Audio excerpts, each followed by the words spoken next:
Welcome to the Mighty Emotions podcast. I'm your host, Giselle. I'm a certified emotions coach, and I teach you how to respond better to your emotions so you can feel better in your life. My mission is to show you how to work with your emotions to become more emotionally resilient. Your emotions are not designed to overpower you, they're designed to empower you. On this podcast, I share what our emotions are, how to understand them and work with them, and the tools you need to reclaim your power and get unstuck from emotional pain so you can find fulfillment in your life again. I'm so glad you're here. Now let's get into the episode. Hello, beautiful souls. I am excited to be here recording this podcast for you, talking about how I healed from burnout. And I talked about it briefly on my Instagram, talked about it briefly in different places, but I recently was experiencing such burnout in my life, overall, in general, with family life, with work life, with all of the obligations and responsibilities that I have, and it was overwhelming. I was stressed, I was stretched, and I'm a human, so I have no shame in saying that. And I know that there will be moments in my life that will test me and stretch me again in the future. But today's episode is to talk to you about how I healed from it in 4 days. Because that is what's really exciting. I was able to turn around burnout in the fastest time that I've ever turned it around. Normally, like in the past, it's taken me months to recover from burnout at times because I didn't really understand that I was burnt out and I was just trying to push through and be really productive and have like a different calendar or productive book, journal, whatever they are. You know, there's a lot of productivity porn out there. If you just use this method and this method and this method, you can just keep going and going and going until you burn out. And would take months to recover from it. I would be so exhausted. And then I started practicing emotional regulation and practicing the things that I teach in my members community, in my book. All of that will be linked for you if you'd like to join the members community and get free trainings every month. I could talk about that at the end. But I would get so wrapped up in everything going on that I wouldn't notice the burnout coming on. And then it would take months for me to heal from it. Then as I started processing my emotions, it would take maybe weeks for me to heal from it. And the other difference too, hasn't just been in how short the burnout experience has taken to recover from, but the length of time between burnout has been longer. So these are two things that have happened since I started processing my emotions and understanding burnout and understanding my needs, because that's really what burnout is about, right? It is about us going without our needs being met for so long that everything, physically, mentally, emotionally, we just shut down. We just cannot continue without our needs getting met, with our needs deprived. Like we can't, right? And that is why these emotions show up, to try to get our awareness, try to make us pay attention before we get to the burnout stage, that we're on that path, that we need to take care of ourselves and get these core needs met. And so because I know how to self-regulate, and this is why I always tell people it's not enough to simply regulate. It's not. Sometimes it's necessary. Like, again, my life has been so hectic for the last few months that it was absolutely necessary. But the self-regulation alone is not going to prevent you from burning out. It's going to give you just some relief. It's going to help you cope. It's going to help you get to the next moment. But it's not going to address the root of that emotion. And if it goes unaddressed, it's going to lead to burnout.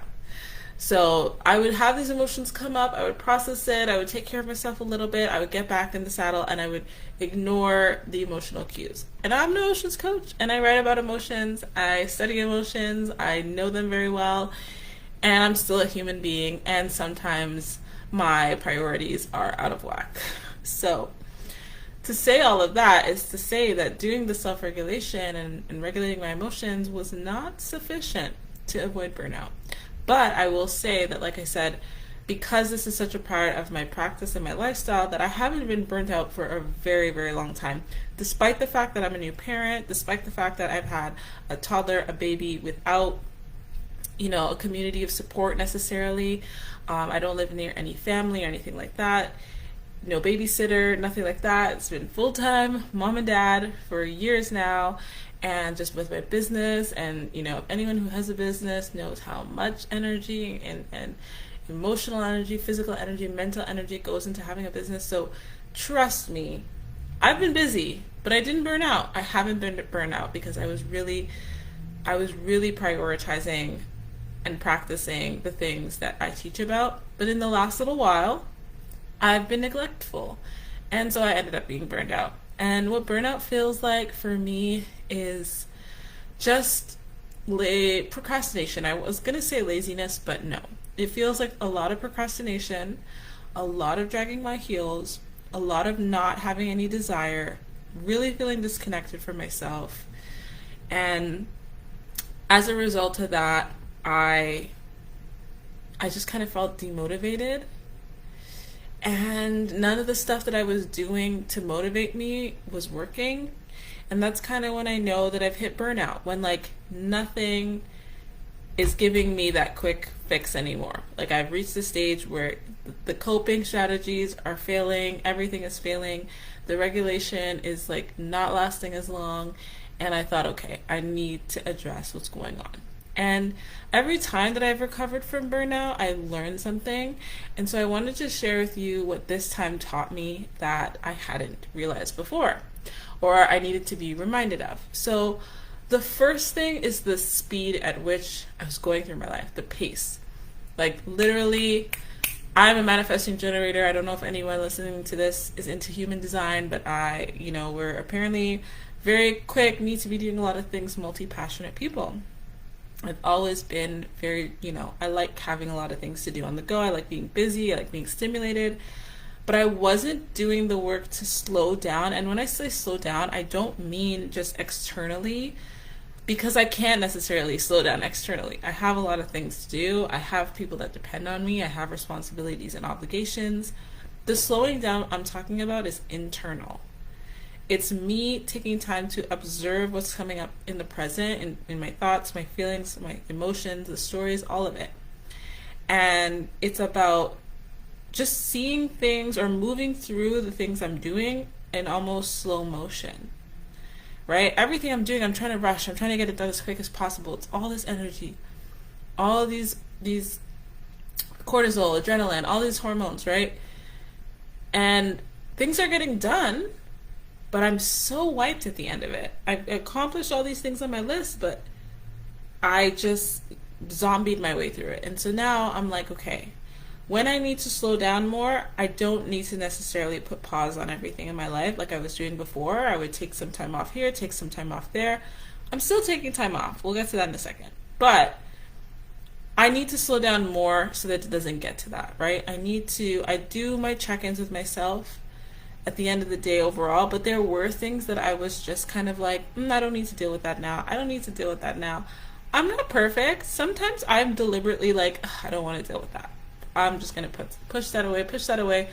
And then it's like, okay, it needs to be dealt with, right? It needs to be dealt with now. So I do my check-ins, but in the moment throughout the day, I'm trying to slow down and do things from an internal standpoint of, okay, if I had all the time in the world to do this, how would I do it? And trying to approach things from that standpoint. The next thing I want to talk about is the realization I had that a lot of my burnout comes from specific needs not being met. And what I mean by that is, obviously, my needs aren't being met, which is what led to the burnout. But whose needs? Is it Giselle the mom's needs? Is it Giselle the wife's needs? Is it Giselle the friend's needs? Or is it Giselle the human's needs? And that is what I had kind of lost sight of with the speed that I was going at. I was so focused on getting all these things done. I had not slowed down to really reflect and really align my values with what I was doing. And I had forgotten to connect to myself as a person. That was the biggest thing that this period of burnout and recovering from this burnout has taught me, is that I need to just take off the hats that I wear and the roles that I have. And this can be really hard because sometimes we really identify with these roles, right? Sometimes we forget that these roles are not who we are as a person. Like, I am a mom, it's part of who I am, but it's not who I am entirely. But I can get so consumed by that role and so consumed by that identity that I'm only focused on getting the needs that as a mom, the needs that I have, right? Because the needs I have as a friend are different from the needs I have as a wife, and the needs I have as a wife are different than the needs I have as a mom, right? If you really take the time to reflect on this in your life, what you need from certain areas of your life differs. Yes, our core needs are all the same, but I was so disconnected from my intuition, from my desires, because I wasn't allowing myself to separate from these roles and these identities and say, what do I want? Just me as a person, just me as a human. What is my soul craving? What do I want? And being honest with myself about it. And the reason I was pushing a lot of things on the back burner is because since becoming a mom, there's all these stories that I'm navigating and overcoming about what's appropriate and what's right. And I've made so many concessions because I just have struggled to figure out the right way to prioritize my values. And that's going to be an ongoing journey for sure. It is for all of us in all areas of our lives. It's like, how can I look at myself as a person first? How can I take time to myself? Do something that just me, the human, loves to do, right? So an example of this is I've been doing so many activities with my family, and I love that. And I've taken my daughter to like puppet shows and all these fun little activities and play dates. But during my burnout recovery weekend, let's say a long weekend, I went to dinner with a girlfriend. I haven't done that in so long. Just me and a girlfriend chatting away. We went out after and saw some live like music, and it was just so beautiful. And then the next day I went to a convention and I met up with a whole bunch of people, and I saw people I haven't seen in a while. And I was there because, you know, I'm a recovering addict and I'm part of these recovery communities, and it was so beautiful to hear the speakers and all of that. So I went to this event that was just nourishing to me as a person. And I went to dinner with a girlfriend where I could just be a person. There was no responsibility or obligation or involved. I was just allowed to exist there. I was allowed to be present. I was allowed to enjoy. And those two back-to-back experiences really showed me, wow, I don't make enough space to just be a human. I don't make enough space in my life to just be a human. And the longer I go without doing that, the more disconnected I get from myself, the more disconnected I get from what my true needs are and desires are as a person. I know what everyone else needs from me. I know what I need to do. But as a human, is the stuff that I'm doing really enough? Right? Is it really enough? And when we talk about self-care, I always go back to it's about self-nurturing, because self-care can be really arbitrary. Like, I was doing self-care things. I was working out, I was eating well, I was doing all that stuff, but that's not what I was needing. And so even though you're doing the self-care things, it might not be actually addressing the need that is deprived in your life. So it's so important that we know what our needs are. We understand that who we are as a person, we always come back to who am I as a person, and what do I need as just human right now? What do I need right now? And for me, it was needing that space to just be. It was needing that space to do things that I enjoyed. It was needing that space to not be in a role, not be having to do something, you know, just allowing myself to have an experience that was pleasurable. And so, with that being said, I decided that I'm going to book a solo trip. I'm going to book a solo trip, and I'm going to tell you guys all about it. I'm going to somewhere I've always wanted to go, during a season I've always wanted to go in, and I'm going by myself for a long weekend, and I'm so excited because solo trips bring my soul alive. I love traveling solo and exploring a city. You know, I wouldn't travel solo to like the countryside necessarily, but I love traveling solo, exploring a city, and just getting lost in museums and art and activities and parks. And I can't wait. I live in a beautiful city, and I'm going to a beautiful city and by myself. I'm going to be in a hotel. It's going to be magical. It's going to be magical. And it's a moment for me to just reconnect to who I am as a person, what my interests are, what I enjoy, to take my time with things. So I'm really, really looking forward to that. And the reason that I was able to make that decision was because I had that space to heal from that burnout. and realize, okay, you need to slow down internally a lot more, and you need to get back to who you are and reconnect to just being a human for a moment. And what do you need as a human right now? And tending to that, and to honor those desires that I have. Those things inside you, those nudges that say, oh, I want to do that thing. Oh, you know what? I'd really like to do that. Spend more time asking yourself, what do I really want to do? What is the thing that I'm like, I would really like that. That sounds really good. I would really enjoy that. I think I would really love that. What are those things? Give yourself permission to explore. Give yourself permission to be honest about it. And then prioritize it, right? There's a lot of things in my life, like I said, going on in my life, but I'm prioritizing this solo trip. I'm doing it. I'm saying, you know what? Everything else can be on hold for a few days so that I can reconnect to myself and have this trip. And that is important. And as a result of that, so much magic and beauty and wonderful things are going to come as a result of that. I firmly believe it, that we have to honor our needs. We have to honor our needs, because when we don't, that's when the burnout happens. And it is possible to recover from the burnout, but only by honoring our needs. Had I just taken those days off and just kind of did nothing, I wouldn't have recovered from my burnout, right? It was because I went out for dinner with my girlfriend. It was because I went to this convention. It's because I took that action to getting those needs met.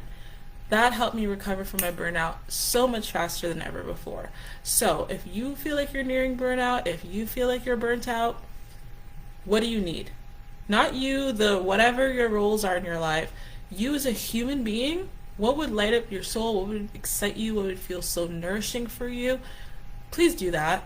Do that. And the consequences of that might seem scary, but as a result of you fueling yourself and nourishing yourself, so much good is going to come as a result of that. So trust that it will strengthen your intuition, it will realign you, and it will get you back to a place where you can do the things you want to do in the other areas of your life. As a result of healing from my burnout, I was like, yes, I'm back to work. I'm back to getting all these things done. I have energy to put into the things that I haven't had energy to put into. One of those things being my private members community, which is free, by the way. It is members.mightyemotions.com.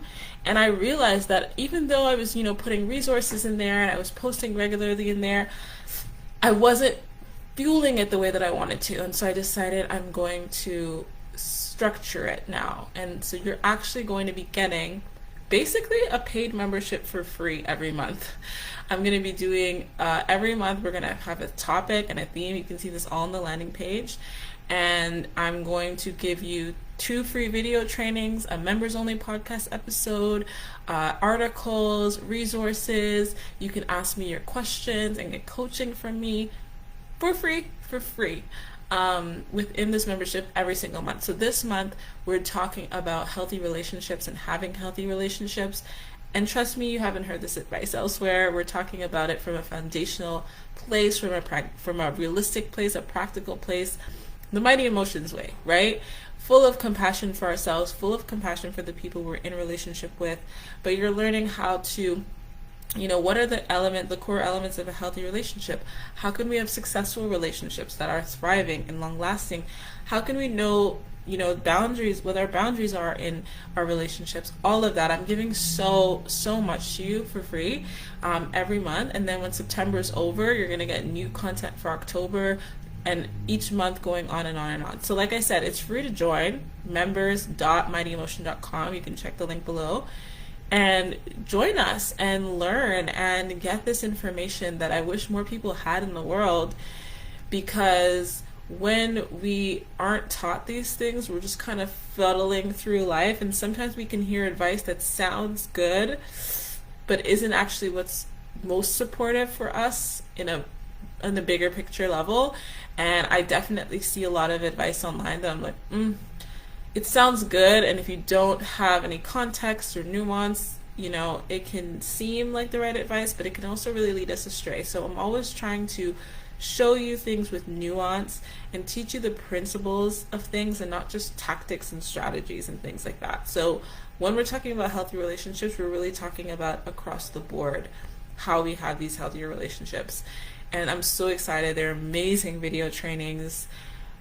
articles, all of it. The private members only podcast I've been wanting to do for a while, so I'm excited to bring you guys exclusive episodes in the membership or in the community.